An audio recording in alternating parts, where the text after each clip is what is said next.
Good afternoon, my fellow humans. Today I'm going to be reading a very silly Bible story in Genesis chapter 38, starting at verse 6. And with me, I have a very young lady with me, and she's about to go to high school, so a very young lady. And so she has an opinion about the Bible being taught in public school. So what do you think about the Bible being taught in public school? I think it's not very good, mainly because school is a place for an education, and some people might call the Bible education, but it's really not, because historically there's no evidence for the Bible. Well, yeah, there's some stories in the Bible that does not match with reality, and we can tell that it's made up, especially about the talking snakes. We know the snakes cannot talk. There's a story in the Bible about a talking donkey. We know that a donkey cannot talk. And there's like a silly story about a burning bush talking. We know that a bush that's on fire cannot talk. So we know that some of these stories in the Bible have been made up. And so when kids go to school, I believe they need to learn math. That's a very important subject to learn. Science, they need to learn how to read, write, geometry, spelling. They should have spelling competitions, algebra, chemistry, biology. Children need to learn about how to have a good career, how to get along with people. They should do social studies, history. Those are the kind of things that children should learn in public school. But if parents want their kids to learn about religion, shouldn't they take them to church? Yes. Yes, they can take their child to church. If you're a Christian parent, and if you want your kids to learn about the Bible and God and stuff like that, if you want your child to be a religious person, you're free to take your kid to church. But you don't need to make public school church. That doesn't need to happen. You don't need to do that. So yeah, there are some things in the Bible that is clearly fiction, like extremely obvious. You know, Jesus being born of a virgin. Virgins cannot give birth to a baby. You know, Jesus walking on water, Jesus turning water into wine. That stuff is not real life. That stuff's not happening in real life. We shouldn't be learning fiction in public school, you know. So, but anyways, we're going to read this silly Bible story. And the reason why I'm reading this story is to make a point that people can live a good life without even knowing what's in the Bible. But I'm going to point out the silliness of the Bible. So we're going to read this Bible story. And it's in Genesis chapter 38, verse 6, okay? And it's a story about Judah, okay? Right here, I want to start right here. It says, Judah took a wife for his firstborn son, That's the name of his son. His son's name is Sorry. Oh yeah. So he took a wife for his son, and the wife, her name was Tamar. But the firstborn of Judah, did things that were wicked in the sight of the Lord, and the Lord caused him to die. The Lord caused him to die. Now, what do you think about that? Do you think that when kids read about God killing people, and we don't even know why God killed this man. The Bible says this man was wicked, so God killed him. I guess this man was doing things that God didn't like, but God didn't have to kill him, because we don't get to kill people if we don't like them. What would you think what would a child think about God if they read this? What do you think? Well, I think that a child will think that God is unfair, because usually in Christianity, sometimes it's about giving people a second chance. Like if a person was smoking, they pray to God and they say, "Oh God, please help me stop smoking." Mm-hmm. And that's what they do.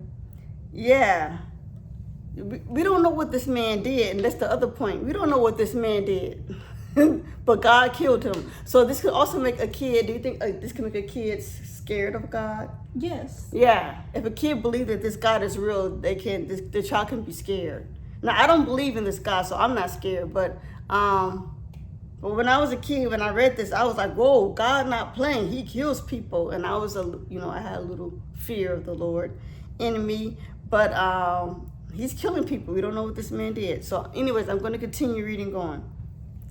Judah then said to Oman, I guess that's his second born son.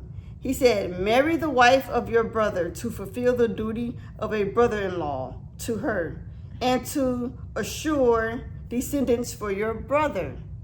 So he's supposed to have a baby for his brother, okay? But if he gets his wife pregnant, that's his son biologically. But I'm going to continue reading. But Oman knew that the child would not have been considered to be his own. Now that's silly. The Bible says that if he got his wife pregnant, the child wouldn't be considered his own. But according to science and nature, it would be his son, right? Yes, because when he impregnates his wife, then that's his genes that are going into the child. Right. See, and that's why I have this young lady with me, this young high school lady with me, because she knows science, okay? She's interested in science. She reads about science, and we can both clearly see how silly this story is, okay? So every time that he slept with the wife of his brother, he spilled his seed on the ground so that he would not have to give his brother a son. Oh my God, this is silly. Now his brother's dead, and he's making sure that this woman don't get pregnant just because he don't want to give his brother a son, his dead brother a son. But if he get this woman pregnant, it's technically his son. So he's being really goofy. Okay. This greatly displeased the Lord, and the Lord caused him to die too. Bam! God killed this man. So what this man did was very silly, and how this man was thinking was very silly, but God killed him too. Now, I want to ask you, what do you think kids will think about God killing the second boy? What do you think a child would think if they read this story? Well, and number one, this is very inappropriate. A child should never hear this in school. And I think that a child would be like, ew, that's disgusting. Okay, and then they would be like, why is this happening? Why is this even in the Bible? That's disgusting. Yeah, it's disgusting. Like him spilling his seed on the floor, very silly. Some kids don't even want to hear stories like that. They don't even want to hear that in a classroom. Some Bible stories really are inappropriate for children. So some Christians are trying to push the Bible in public schools, especially in the South, especially in Texas, especially in Florida and Louisiana. We're in Tennessee, and there's some people in Tennessee, and they want to push the Bible on kids here. And we think it's highly inappropriate. Highly inappropriate. But some kids will not like this story, and some kids will do better to just live their life without reading these stories at all. So, but anyways, I'm going to continue reading to prove a point to you that this is a very silly Bible story. Okay, so God kills the second son. I'm going to continue reading. Okay, so Judah said to his daughter-in-law, Tamar, return to the house of your father as a widow until my son Shelah will have grown up, for he thought, let him not die like his brothers. So Tamar went and returned to the house of her father. All right, so his daughter-in-law, she goes back to her dad's house, and she thinks she's going to be able to marry the third son. But the father, Judah, he don't want his third son to die. He already lost two boys. He don't want his third son to die. So he's not going to let this woman marry his third son. And so she's going to find out later. So he was being dishonest with his daughter-in-law. He should have never promised her his third son if he never intended for her to marry him. Anyways, I'm going to continue reading. Okay, so quite some time later, the daughter of Shaun, the wife of Judah, died. When Judah had finished his time of mourning, he went to Timnah. Sorry, it's a very weird biblical name, Timnah, to the sheep shearer. Okay, so he's going to sheep shearers. Okay, now, Tamar, she's going to go back to her father-in-law and find out why she can't get her third husband, okay? Tamar was told, your father-in-law has gone to Timnah to the sheep shedders of his flock. So Tamar took off her clothes of mourning. She put on a veil and completely covered herself. Then she went and sat at the gate of Enar, which is on the road to Timnah. She realized the third son had already grown up, but she had not yet been given to him in marriage. So she sees that man, and she sees that Judah, her father-in-law, is not going to let her marry him. So Judah saw her and thought that she was a prostitute. That's what he thought. For she had covered her face. So I guess back then, if a woman covers her face with a veil, I guess that means she's a prostitute. So he thought she was a prostitute. So he headed over to her and he said to her, let me sleep with you. He did not know that she was his daughter-in-law. This is a crazy story. And nobody should sleep with their daughter-in-law. Nobody should sleep with their father-in-law. And everybody in high school knows that. So this story will probably bore the heck out of the kids in high school. Am I right? Yeah, I don't think they want to hear it. It will not bore them. But they'll think it's weird, right? Yes. Prostitution, you should not be hearing that in school. Right. They might not want to hear about prostitutes in their classroom. Right. But I'm going to continue the story for you so you can know how crazy this story is. So she said to her father-in-law, what will you give me to sleep with me? That's not how you talk to your father-in-law. But this woman is saying, if I sleep with you, what will you give me? Oh my gosh, how inappropriate. And then he said to her, I will send a goat from the flock. Oh, he's going to give her a goat. So if she sleeps with him, he'll give her a goat. Wow. See? You see how silly this is? You see this high school? Her whole classroom, if they heard the story, they probably would be laughing, okay? She said, will you give me a pledge to hold until you have sent it? What pledge shall I give you? He asked. Your signet ring, your cord, and the staff in your hand. Wow, she wants his ring and his staff. Okay. He gave them to her and slept with her, and she conceived. He slept with his daughter-in-law, and he got his daughter-in-law pregnant. The drama. Then she got up and left. She took off her veil and put her clothes of mourning back on. And so Judah, that's the father-in-law, he talks to his friends, and his friends let him know, hey, you slept with your daughter-in-law. And so he finds out about this. So, and then so they told Judah, a group of other people told Judah, they said there was never a temple prostitute around here. So Judah returned and he said to his friends, I did not find her. Even the man of that place said, there have never been a temple prostitute there. Judah said, let her keep them. That means let her keep the ring and the staff.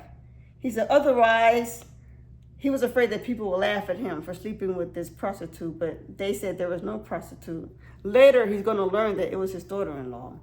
So about 3 months later, Judah was brought the following news. They told Judah, they said, Tamar, your daughter-in-law played the harlot. Harlot, that's another word for prostitute. She played the harlot, and she is also pregnant from her harlotry. Judah said, let her be brought out and burned. He wants her to be burned to death because he thinks that she played a trick on him. Okay? She had already been brought out when she sent this message to her father-in-law. The man to whom these objects belong to is the father of the child. She continued, do you know to whom this signet ring and this cord and the staff belong? And then Judah recognized them, and he said, she is innocent. So Judah changed his mind. He wanted to burn her, but then he said she's innocent because Judah was guilty. See, he says right here, I am guilty, for I did not give her my son Shelah, and he did not sleep with her again. Wow, what a crazy story. So he wanted to burn her, and then he said she's innocent because Judah did not keep his promise to her. So she gets to live even though she tricked her father-in-law. Ew, okay? So anyways, he never slept with her again. So when her time to give birth arrived, it was discovered that she had twins in her womb. While she was giving birth, one of them put out his hand, so the midwife took a scarlet thread and tied it to the hand, saying, this one will come out first. But the baby pulled his hand back, and then the other baby came out first instead. So she had a very difficult pregnancy. She had 2 boys, and that's her story.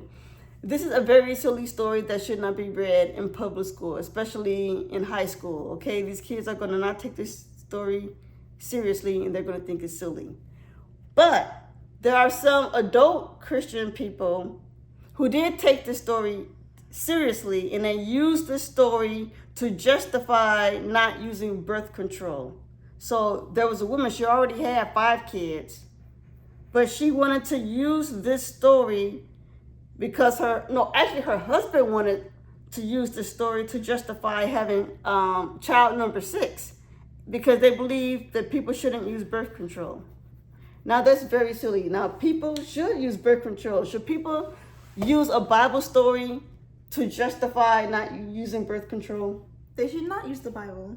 Right, they shouldn't use the Bible at all. I believe this story was made up. Maybe it was based on a true story a long time ago. But us modern people, we should not base our real life on these ancient stories. Some of these stories were written 5,000 years ago. Some of these stories are even older than 5,000 years. We should not use this story for our modern day life. We shouldn't use it at all. So I want to encourage you to teach your kids to think for themselves, because the Christians will teach your kids not to think at all. And that's the point I want to make. So thank you for having Bible study with me, and thank you, young lady, for having Bible study with me too. Thank you so much. Yes, you're welcome. All right, thank you so much. All right, well, I will see you next time. Goodbye.